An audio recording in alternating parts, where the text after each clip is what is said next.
지난 주말 있었던 16라운드를 기점으로 해서 라리가 순위표의 선두권에서 변화가 있었습니다. 1위와 2위 자리가 바뀌었는데요. 상당히 오랜만이죠. 2위였던 바르셀로나가 아틀레티코에게 승리를 거두면서 1위 자리로 올라갔고, 반대로 지속적으로 계속해서 1위 자리를 고수하고 있던 레알 마드릿은 비아레알 원정에서 패배하면서 2위로 내려앉았습니다. 승점 차이는 그렇게 크지는 않죠. 승점 3점 차이를 보이고 있고 아직 반환점조차 돌지 않은 시점이긴 합니다. 그렇기 때문에 엄청나게 큰 의미를 부여할 수는 없겠지만 하나의 기점이 될 수도 있는 시점에서 변하기 때문에 어느 정도의 의미는 지니고 있지 않을까라고 생각을 합니다. 그리고 경기 내용을 보았을 때는 지난 주말 있었던 경기들 중에서 비아레알과 레알 마드리드의 경기가 상당히 흥미로웠는데요. 홈팀인 비아레알이 상당히 좋은 경기력을 보여주면서 원정팀 레알 마드릿을 2대1로 꺾고 승리를 거둘 수가 있었습니다. 경기의 스코어 자체는 2대1이기 때문에 어느 정도 비등비등한 승부가 이어지다가 이긴 것이 아니냐라고 생각할 수 있지만 실질적으로 경기 내용은 그렇지 않았습니다. 경기 내용은 홈팀 비아레알이 90분 경기에서 대부분의 시간에서 압도적인 모습을 보여주었고 결정적인 득점 찬스를 많이 만들어냈지만 득점은 많이 하지 못하면서 경기가 마무리되었다고 볼 수가 있는데요. 현재 비아레알은 상당히 분위기를 반전시킨 상태라고 볼 수가 있습니다. 다들 아시다시피 시즌 중에 우나이 에메리 감독이 아스톤 빌라로 팀을 옮겼고 그 이후에 시즌 중에 세티엔 감독이 부임을 했거든요. 바르셀로나 감독직에서 물러난 이후에 비교적 오랜 시간 휴식을 취하고 있었던 키케 세티엔 감독이고 항상 그렇듯이 일을 하고 있지 않는 감독에게는 항상 의문부호가 좀 따라붙죠.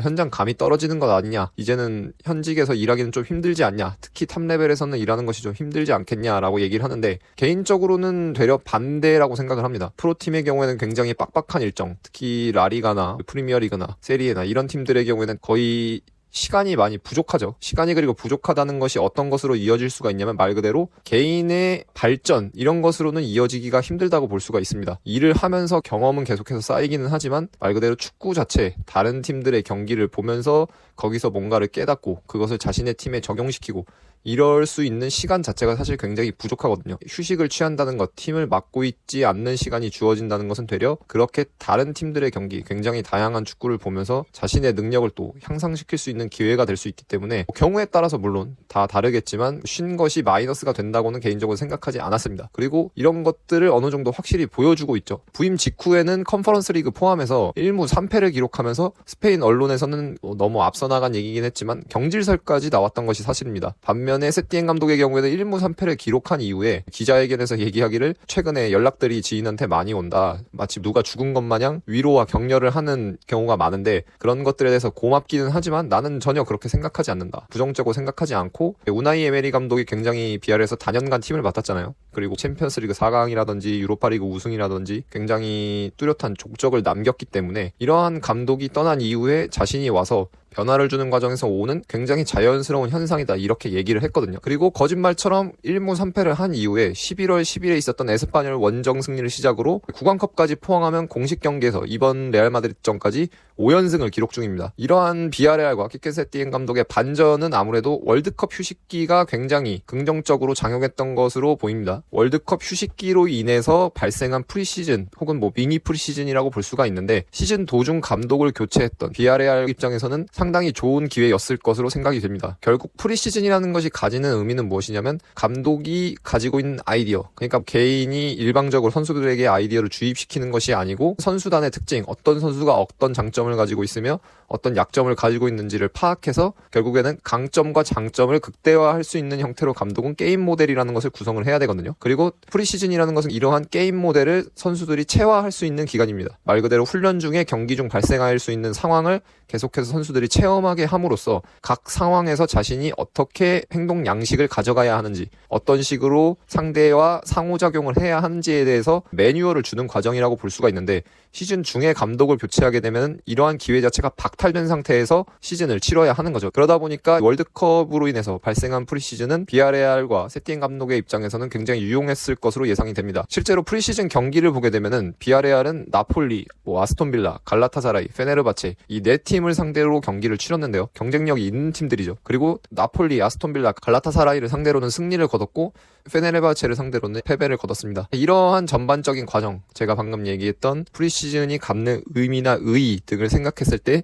비아레알은 월드컵으로 인해서 발생한 휴식기를 상당히 알차게 유용하게 보냈다고 할 수가 있고, 그러면서 지금 5연승까지 기록하면서 상당히 좋은 모습을 보여주고 있습니다. 결국에는 이런 것들이 잘 작용을 하면서 이번 레알 마드리드과의 홈경기에서도 상대를 압도하는 모습을 보여주면서 승리까지 가져간 비아레알이었는데요. 지금부터는 구체적으로 어떠한 부분에서 비아레알이 레알 마드리드를 압도할 수 있었는지에 대해서 얘기를 좀 해보도록 하겠습니다. 우선 경기에 가장 결정적인 영향을 미쳤던 것은 아무래도 비아레알이 골키퍼였던 레이나에서부터 공격을 전개할 때 레알 마드리드를 상대로 가져갈 수 있었던 오른쪽 측면에서의 수적 우위라고 할 수가 있겠습니다. 후방에서부터 공격을 전개하는 비아레알을 상대로 레알 마드리드의 압박의 형태를 살펴보자면 최전방에서부터 비아레알의 센터백이었던 파우 토레스와 알비오를 압박했던 것은 비니시우스와 벤제마였습니다. 특히 비니시우스의 경우에는 왼쪽 측면에 위치해 있었지만 비아레알이 골키퍼에서부터 공격을 전개할 경우에는 왼쪽 측면에 포이스를 비워놓고 안쪽으로 좁혀 들어와서 알비오를 압박하는 모습을 보여줬는데요. 그리고 모드리치의 경우에는 6번 미드필더였던 파레오를, 크로스의 경우에는 코켈랑을, 추아메니의 경우에는 바에나를 이런 식으로 1대1의 형태로 압박하는 모습을 보여주었습니다. 반면에 비니시우스의 경우에는 왼쪽 측면으로 좁혀 들어왔기 때문에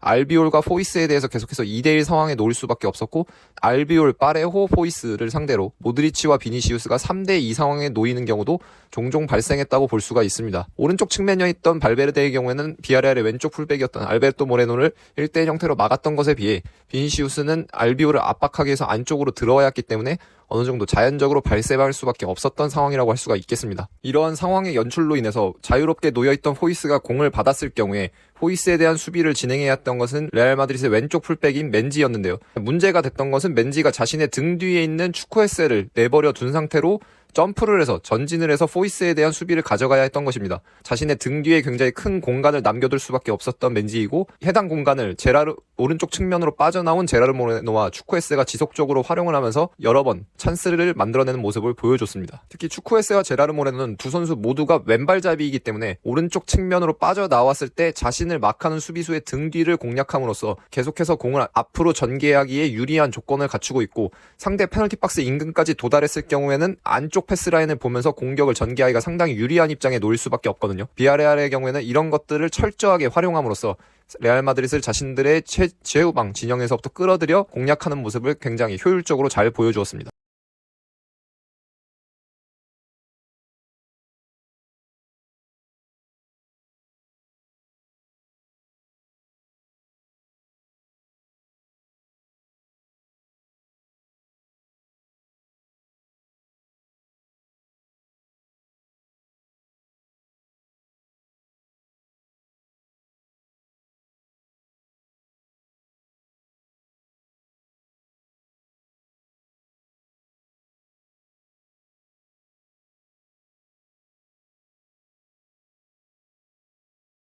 이 외에도 비아레알이 레알 마드리드를 압도하는 과정에 있어서 굉장히 핵심적으로 작용했던 선수는 바로 경기 최우수 선수로 선정되었던 제라르 모레노라고 볼 수가 있습니다. 상대적으로 국내에서는 비교적 인지도가 낮은 편이고, 최근 몇 시즌에는 계속해서 핵심 선수로 활동하기는 했지만 부상으로 그렇게 많은 경기를 출장하고 있지는 못하거든요. 그렇기 때문에 인지도가 조금 더 떨어질 수밖에 없는 것이 제라르 모레노인 것은 확실합니다. 반면에 선수가 경기에 출전했을 때 보여주는 활약상을 본다면 라리가 최고의 공격수 중 한 명이라고 할 수 있는 것이 바로 제라르 모레노인데요. 이번 경기가 레알 마드리드과 펼쳐지는 경기였다는 것을 감안했을 때 어떻게 보면 이번 대결은 벤제마와 제라르 모레노의 대결이라고 볼 수도 있었습니다. 제라르 모레노는 가짜 9번의 정석이라고도 할 수 있는 선수인데요. 그리고 이러한 제라르 모레노의 특징은 벤제마가 가지고 있는 특징과 상당히 흡사한 부분이 많습니다. 다만 차이가 있다면 제라르 모레노의 경우에는 왼발잡이이고 벤제마의 경우에는 오른발잡이라는 점이 되겠죠. 측면으로 빠져나와서 플레이하는 것, 특히 상대 풀백이 끌려 나갔을 때 상대 풀백의 등 뒤를 공략하기 위해서 측면으로 빠져나와 플레이하는 것에 굉장히 능하고, 그리고 측면으로 빠져나올 경우에 벤제마의 경우는 오른발잡이인 점을 활용하기 위해서 왼쪽 측면으로 빠져나가고, 제라르 모레노의 경우는 왼발잡이인 것을 활용하기 위해서 오른쪽 측면으로 빠져나가는 경우가 굉장히 많습니다. 또한 한 라인 밑으로 내려와서, 즉 미드필더 라인까지 내려와서 본인이 앞을 보고 플레이를 하는 것에도 굉장히 능한 모습을 보여줍니다.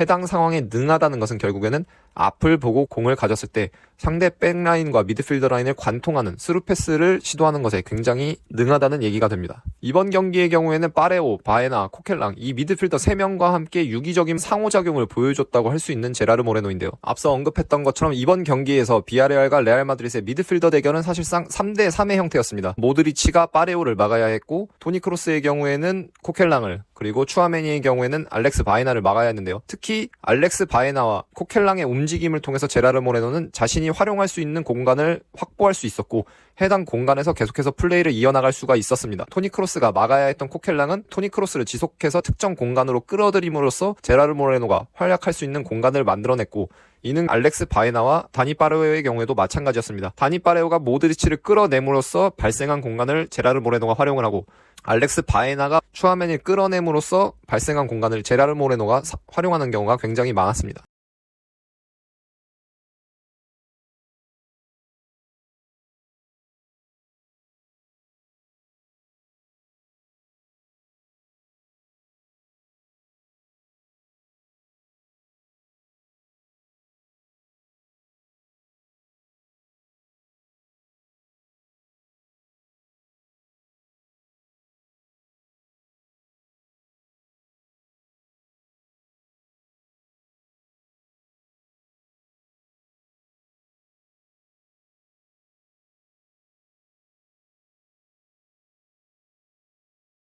특히 제라르 모레노가 왼쪽 공간으로, 왼쪽 하프 스페이스 채널로 이동했을 경우 유의미한 3대2 상황이 발생하는 것을 볼 수가 있었는데요. 모드리치의 경우에는 수비 진영을 구축했을 때 4-3-3 형태를 구축해야 했지만 동시에 비아레알의 6번 미드필더였던 다니 파레오를 견제해야 했기 때문에 왼쪽 공간을 비워넣는 경우가 상당히 많았습니다. 제라르 모레노는 가짜 9번 선수답게 해당 공간을 활용해서 3대2 상황을 연출을 했고, 3대2 상황을 연출함으로써 레알 마드리드 백라인 사이에 발생한 공간으로 패스를 집어넣으면서 위협적인 찬스를 여러 차례 만들어내는 것에 성공했습니다.